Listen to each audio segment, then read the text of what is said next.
things have gotten so bad, you can't even sell your car privately without getting a gun to your head and getting robbed. In this situation, a lady owned a 2020 Dodge Charger Hellcat, wide body, smoke show gray, 50,000 miles. She's trying to offload it for $75,000, which isn't a bad price at all. You know, not at all. This young lady can't even do that without getting a gun to her head and told hand over the keys and getting kicked out the car. That's how bad it's gotten for these cars. I can't make this up. It'd be one thing if I was fabricating this type of material, but I'm not. This is, you know, men lie, women lie, numbers don't. This is factual, actual information right here. Let's get into it. What's going on, guys? It's your boy Knockout 360 here with another video for you guys. So as you can tell, I'm in a car. That makes us a car blog. You already know what's going down when I come around. Let's get into it. Car content, car shows, car reviews, car meets, and anything car related happens on this channel. So if you're into that, make sure that you stick around. For everyone else, hit that subscribe button as well as that notification bell so that you know what's coming on and when it's coming out or whatever, right? So young lady in Detroit, in the D, right? Selling her 2020 Dodge Charger Hellcat, smoke show gray, wide body joint, red guts interior, only 50,000 miles. 50,000 for a 2020 Hellcat. She's been driving it, no doubt, because I've got a little over 50 and I've been driving mine, and there was a time where I was daily driving it. So for 50,000 miles on a Hellcat, you definitely been driving it. But she's selling this 2020 Dodge Charger Hellcat for $75,000. So she goes on Facebook Marketplace, which is somewhere that I've never been and never will go for this exact reason. But she goes on Facebook Marketplace, takes all kinds of pictures of the car, interior, exterior, the whole nine, the engine, so that you know that it is a Hellcat with that big 6.2 liter supercharge. And she's selling it for $75,000. And based on how she had the sale set up, she wanted $75,000 in cash at the time that you were going to purchase the car.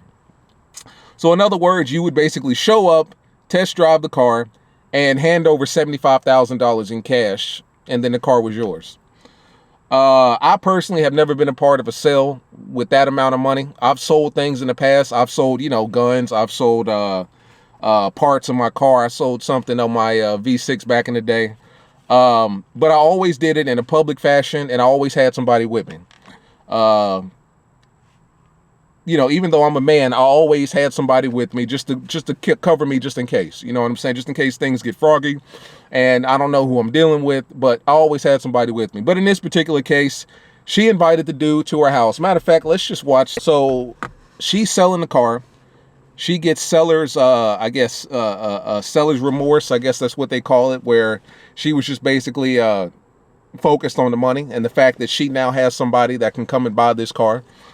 They promised her $75,000 in cash that they were going to bring. Now, let's stop there. $75,000 is relative. And I say that to say, to me, that's a lot of money. To you guys, it may not be. If you're walking around with 30, 40,000, by all means, 75 may not be anything. But to me, $75,000 is a lot of money. $75,000 is a lot of money to just have in cash walking around. And unfortunately, this young lady expected whoever she was selling it to, because apparently it was 3 people that showed up. 3 people show up to your house to test drive your Hellcat, and you expect them to bring back $75,000. Well, whatever. So they test drive the car, and they say, okay, well, obviously we like it. I mean, it's a Hellcat. You know what you're getting. Stop playing. They did that because they wanted to case the location of her house, for one, the car for 2, and basically wanted to find out whether or not she was strapped up or whether or not she had a bunch of people in her house that could defend her. And when they found out that it was just her living in that house by herself, easy mark. They showed up the next day, according to the news report, with guns. Put the gun in her face, hand over the keys, took the Hellcat. Of course, this story, you know, never goes right for the thief. 2 days later, the police find the Hellcat, put all 3 of the people in jail. The lady gets her car back, to my understanding. $75,000 is not the walking around type of money that you got to have. You know, me personally, if you can come up with $75,000 in cash to buy my car like that, I've got to question who you are and what you do for a living. You know what I'm saying? If you can just conjure up $75,000 in cash in the amount of a day or so, because to my understanding, They test drove it one day, and then the next day came back and was like, or basically said, yeah, we'll have the money by tomorrow. If you can conjure up $75,000 in cash for a Hellcat, that to me raises some red flags as to who you are, what you do, and how did you acquire this money. You know, I work in the finance industry. There's this thing called source of funds, which basically means that you need to prove where this money came from.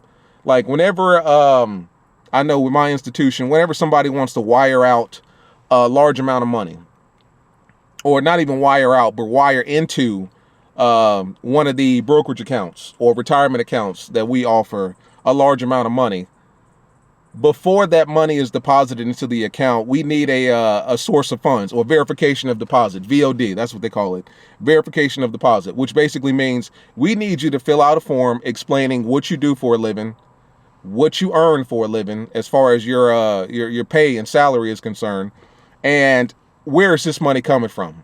You know what I'm saying?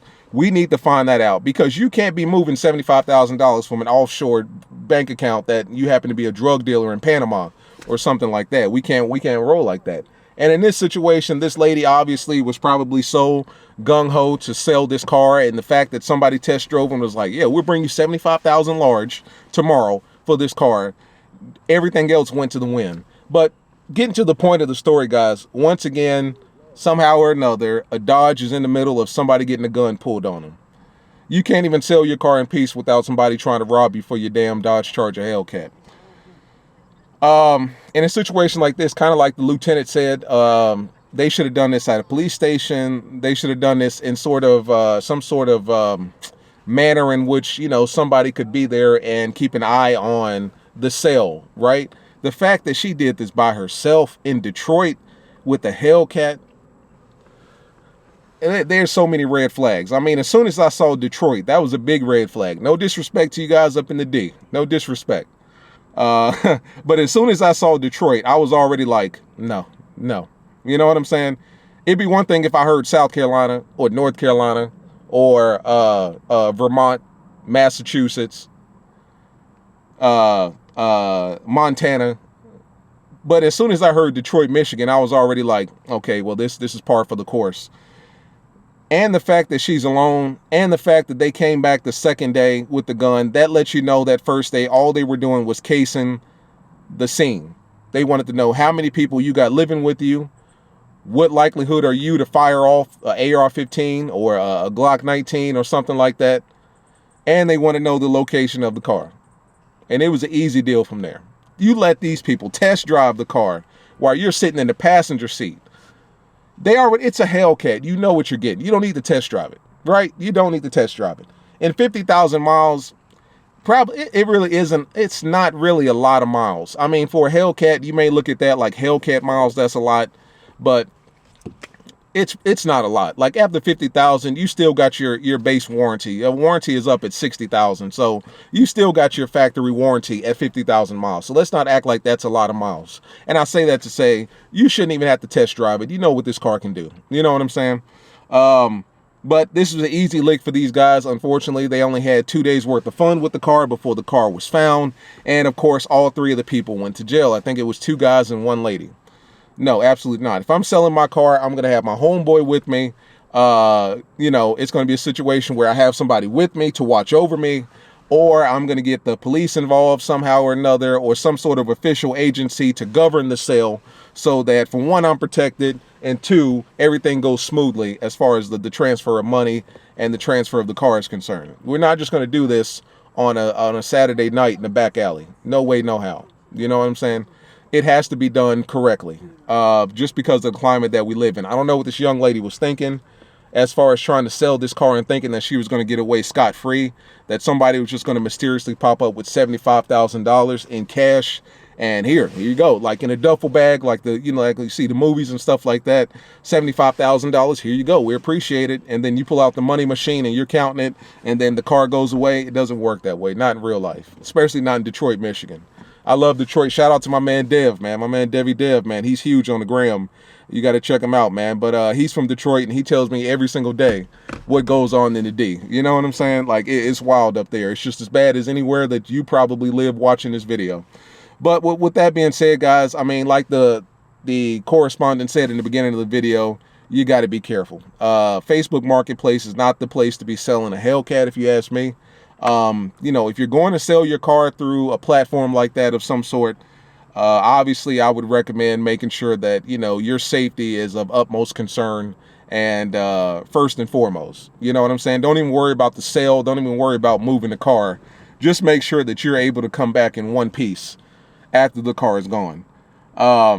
Like I said, I would go through a dealership of some sort. I don't know the process of selling a car. I've never actually had to sell a car, not like that anyway. So I don't know the process, but I would think that there are better ways of selling a car than having somebody show up to your house and taking them on the test drive and it's just you. That's just me. But once again, guys, I mean, there's really nothing else that I can say that I haven't already said. These cars, let's just be real here, they attract the wrong type of, you know, attention. And sometimes they attract good attention. Sometimes it's bad attention. But let me say this. Let me clear this up. I love this car. I love these cars. I love the culture around it. I love, you know, my car club. Shout out to Lane Hogs, Carolinas. I love the car culture. I love when it's done correctly. I love the good aspects of owning a Dodge. And I highly recommend you guys go and get one. These are reliable cars. They're fast. They're powerful. The interior is relatively nice. It's not an AMG by any means, but it's a great car, right? Reliability, it's a great car. I've had 2 Chargers in my lifetime, and I've had no issues with either one of them. Knock on wood that continues. But these are great cars. I don't want to talk you out of not buying your dream car. There's nothing wrong with owning an RT, a V6, a GT, a Scat, a Cat. Get what you want. But just be mindful that there's an extra layer of concern and mindfulness that you need to have when you own these types of cars. Me personally, you know, there are certain means and methods that you should take to protect yourself in this car. And we've talked about that in previous videos and all that good stuff. As far as car security is concerned, personal security is concerned, we've talked about that in previous videos. It's just one of those things where you just need to understand that you kind of have a $50, $60, $70, $80, $90,000 target on your back when you're in one of these cars. You know, if it's not somebody trying to rob you, it could be the police messing with you. One of my homeboys who had a Charger, he traded his Charger in for a BMW. He said that the main reason that he traded his Charger in is because the police was just messing with him, pulling him over for tint. He had a half and half wrap, like it was a black and teal and silver Charger wrap that he had on his car. So obviously his shit stood out. And he was saying that like he was getting pulled over at least twice a month for tint and stuff like that. And, you know, one time he got pulled over and he actually filmed this on his phone. The police was like, you know, we're targeting Chargers and Challengers because Chargers and Challengers are notorious for having guns and, you know, money in the car, which is the reason that, you know, not only the police are targeting these cars, but also thieves are targeting these cars because of the likelihood or propensity for there to be a gun or money or a combination of both in the car. So it's one of those things where if I break in, I can steal a gun or some money. And unfortunately, one of my subscribers, man, I hate that this happened to him, got a beautiful wide-body Challenger Hellcat, lives in Charlotte, North Carolina, the city that I live in, went to a mall, and he's having, I want to say lunch. I don't even want to say dinner. It wasn't even dark, man. He parked his Challenger Hellcat in the parking garage or the parking deck on the 2nd floor, and he came back after maybe an hour and a half of eating lunch, and somebody had broken into his window. And unfortunately, what did he have in the car? A Glock 19. And they stole that. Didn't steal anything else. I think he said he had some other valuables in the car. He had he told me he had something in the car that was valuable other than the gun. And he said they didn't even bother with that. Like, he had his Glock 19 in the car. I would assume he had it in the glove compartment, and they stole it.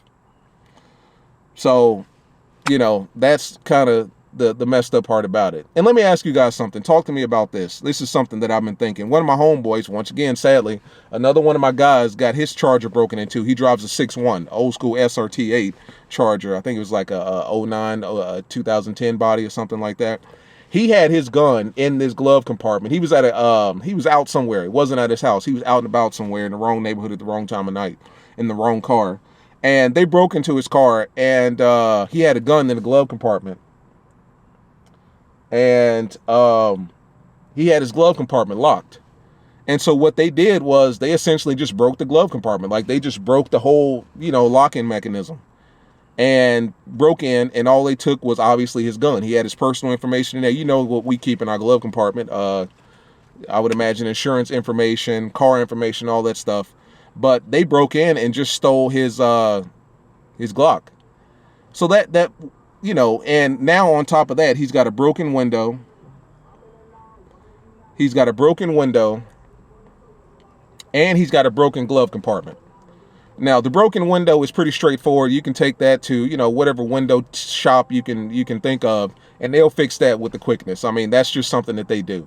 But the broken glove compartment issue, the fact that they broke into that, may be a bit of a different situation. That may be a little more expensive and a little more exotic. Like, you may have to take that to Dodge. So my question to you is, if locking your glove compartment really isn't going to do anything, because obviously they can just break into it and break the whole damn panel, are you guys locking your glove compartment, when you walk away from your car? I don't know.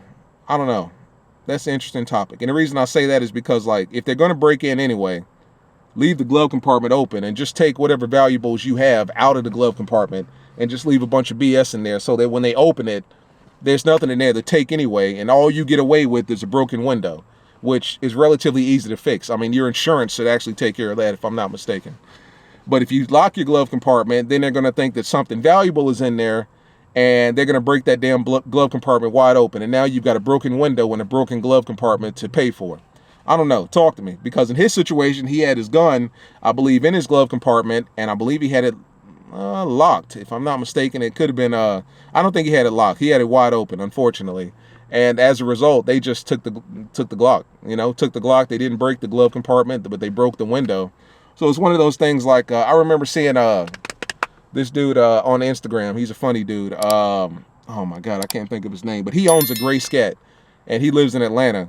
And he put up a skit where it was like, he left his doors unlocked. He left the hood open. He left the trunk open. He was like, just don't break my damn windows. Like, don't break my damn windows. Like, break and take whatever you want. Just don't break my damn windows. Because it's like, that's kind of like just kind of a surrender. Like, well, I know you're going to break in. Just don't break anything unnecessarily. Don't make it more expensive for me than it has to be.